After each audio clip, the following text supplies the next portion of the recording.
What's up, guys? This is Cyrus, supernatural researcher, author, and in this video, we're going to talk about what to expect after you have an out of body experience. The last couple of videos on this channel, if you want to go back and check and take a look at them, I was talking about what to expect when you begin to have an out of body experience. Like the first symptom is sometimes being able to look around the bedroom while your eyes are closed. Why can you do that?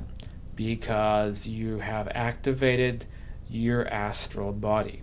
So with those astral ethereal eyes, sometimes you'll be waking up and finding that you can look around the bedroom, but something's different because you haven't quite woken up, have you?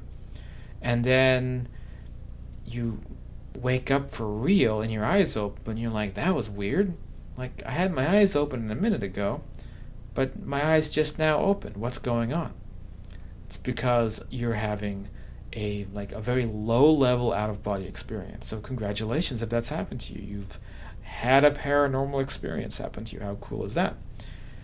So this leads to the topic of what happens after you fully out of body. So if you're leaving the bedroom, you may find yourself in the shadow world or the astral replica. So this is when we go into Weirdville. So what most people who have out-of-body experiences report is that when they fully disconnect out of their body, and they're now in a second body, still real, still physical, you can still clench your fist, make a hand, feel sensation. You feel blood flowing in your fingers and your arm. You feel real and solid, but you're not in the same body. Something's changed, and you get up out of your normal body, and you're in the second body, and you're in your bedroom. What people usually notice is that very quickly things are not the same as they were.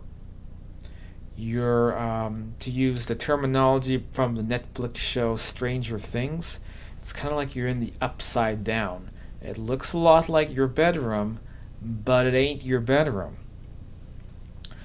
But it's not necessarily a scary thing, but it can be. It depends on kind of what your vibration is and what your state of mind is.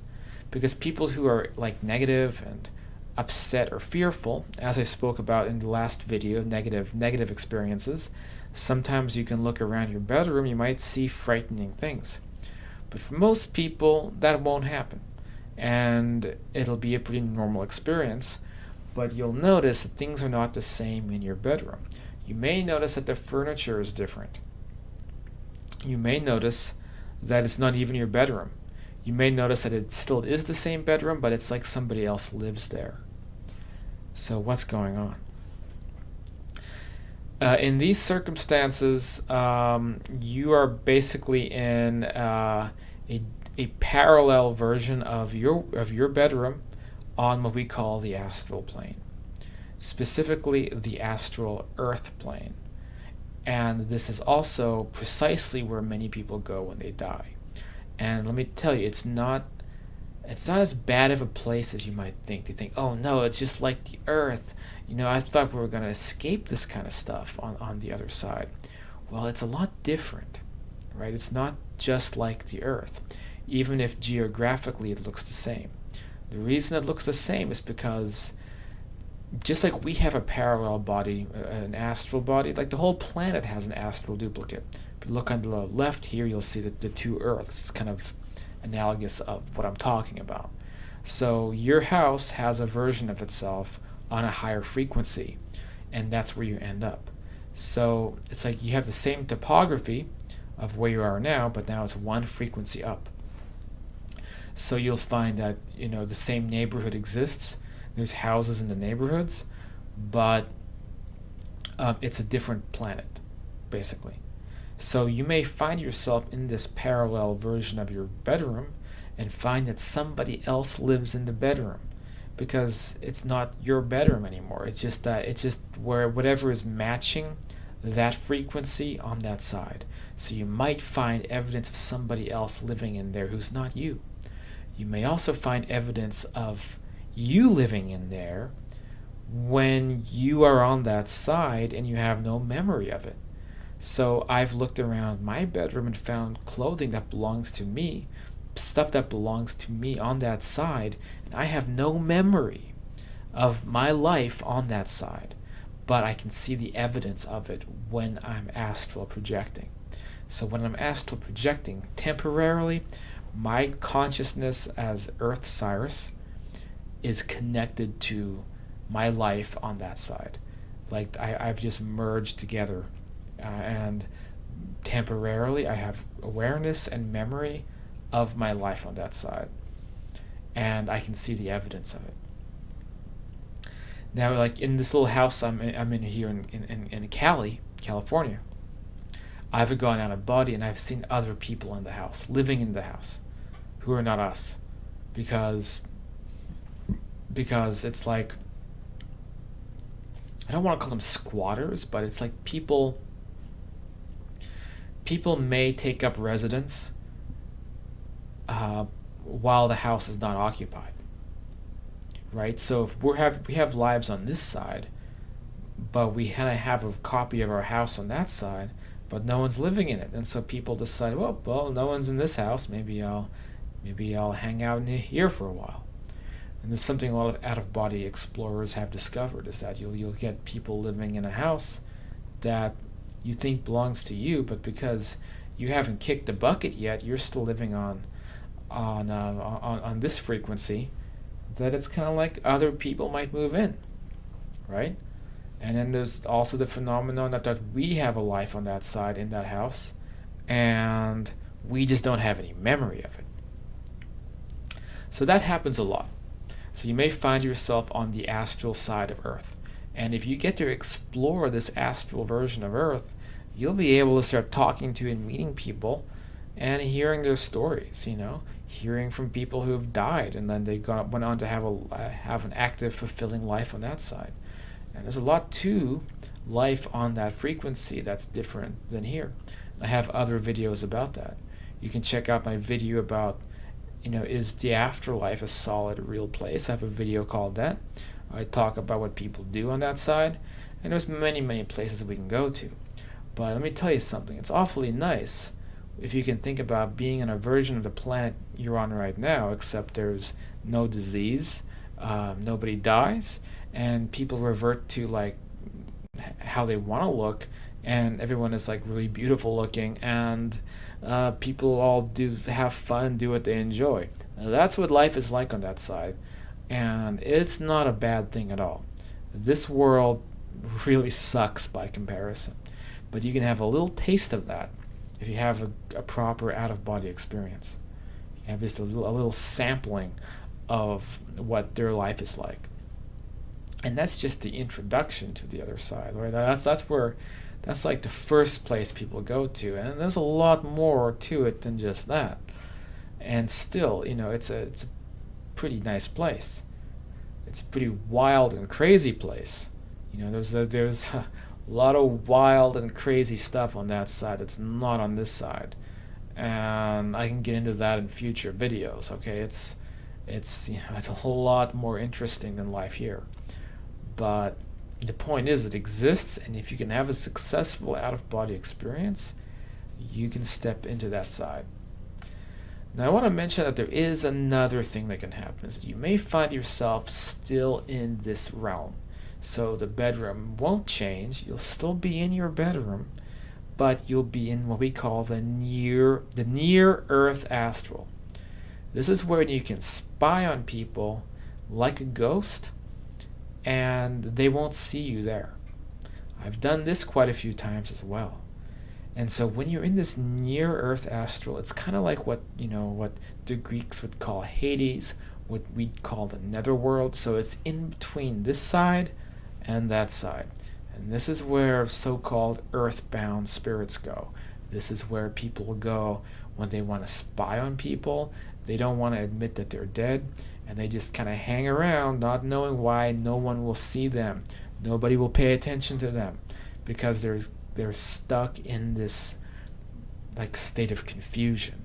So if you happen to find yourself in that environment, there's a chance you may see other people, souls, who live on that side and they're confused and they refuse to go over to the astral domain or other domains where they can go back to leading their life again. And it's sad that people end up like this. I think it's a psychological phenomenon, and I think that especially people who deny that this stuff exists or can exist are in a high risk category of this happening to them. Okay, so people who are really materialistic and closed minded, they're gonna have a risk of being in this confused state of mind. And anytime that people come and try to help them and pull them into a higher frequency plane, they're going to say, no, no, no, no, no.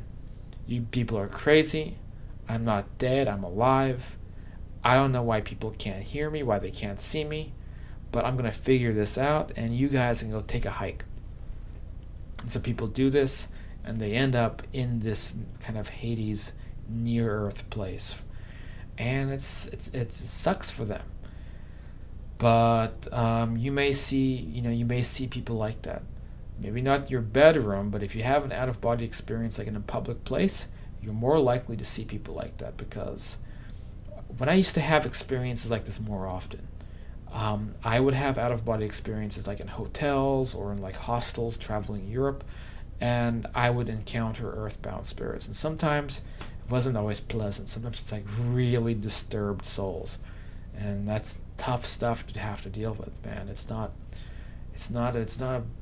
just piles of roses on the other side. It's serious stuff, serious situations with people with psychological issues and sad situations as well. And that's something that we have to reconcile with. So that's one thing that can happen if you have a full out-of-body experience. You may find yourself in the parallel version of your home. And if you can keep the experience going, you might even be able to make it out the door into the neighborhood.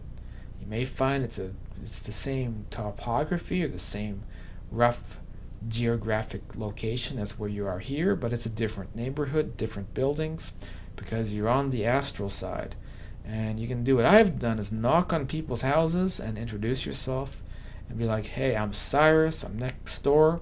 I'm from the earth plane. I'm having an out-of-body experience, which means I get to bring all this information back with me. I'll have memory of it. I know it's weird, it's a lot to take in, but please tell me about yourself. Show me around. Tell me what your world is like. And I've had people, very surprised by this. Like, what in tarnation? But they still know because they're more educated about these topics than we are. And then they're happy to bring me in and tell me about their lives. Met a guy next door. I'm here in Culver City, California. Met a guy next door on the astral side who said he used to work for Jerry Bruckheimer, the film director. He was a short guy, a dwarf. And I don't know what happened to him. Either he's living a parallel life between our plane and that plane, or he died here. But he was a big film buff. He told me that half the films that he watches are ones that are made on this side that they have access to. The other half they make on that side, because there's a very active film entertainment business on Astral Hollywood, and you have people who died a long time ago on this plane that's still making films today. So I don't know who, but let's imagine Lillian Gish. Who else? Humphrey Bogart. Let's imagine these guys still making films and living it up in Hollywood, because we don't really die. We just switch frequency. Pretty cool stuff. You can begin to discover this stuff by having out-of-body experiences. Well, that's it for this episode. If you like this kind of stuff, please hit subscribe. I have some books out there. The books have been successful, but this YouTube channel, I'm just getting started still, and it's kind of weird developing a separate fan base like on YouTube. It's like beginning from scratch. And by hitting that subscribe button, you kind of help me along, because it's really difficult. Like, I'm getting like 10, 20, 30 hits a video right now. So I don't know how long I'm going to be in the YouTube slums, so to speak, but hopefully I'll get out of there somehow. Uh, Meanwhile, Bob, if you've liked these topics, if you want to check out like the Facebook group, we have like almost 8,000 members, very active. It's Afterlife Topics and Metaphysics, afterlifetopics.com. I do classes a couple times a week at afterlifetopics.com/university. You can check that out. And yeah, hope you get involved. Hope to see you. You can also find me on Facebook. I have a link there as well in the video description. And you're welcome to shoot me a message. Tell me about your out-of-body experiences, because I'm always interested in hearing about those. All right, until next time, I'll catch you guys later.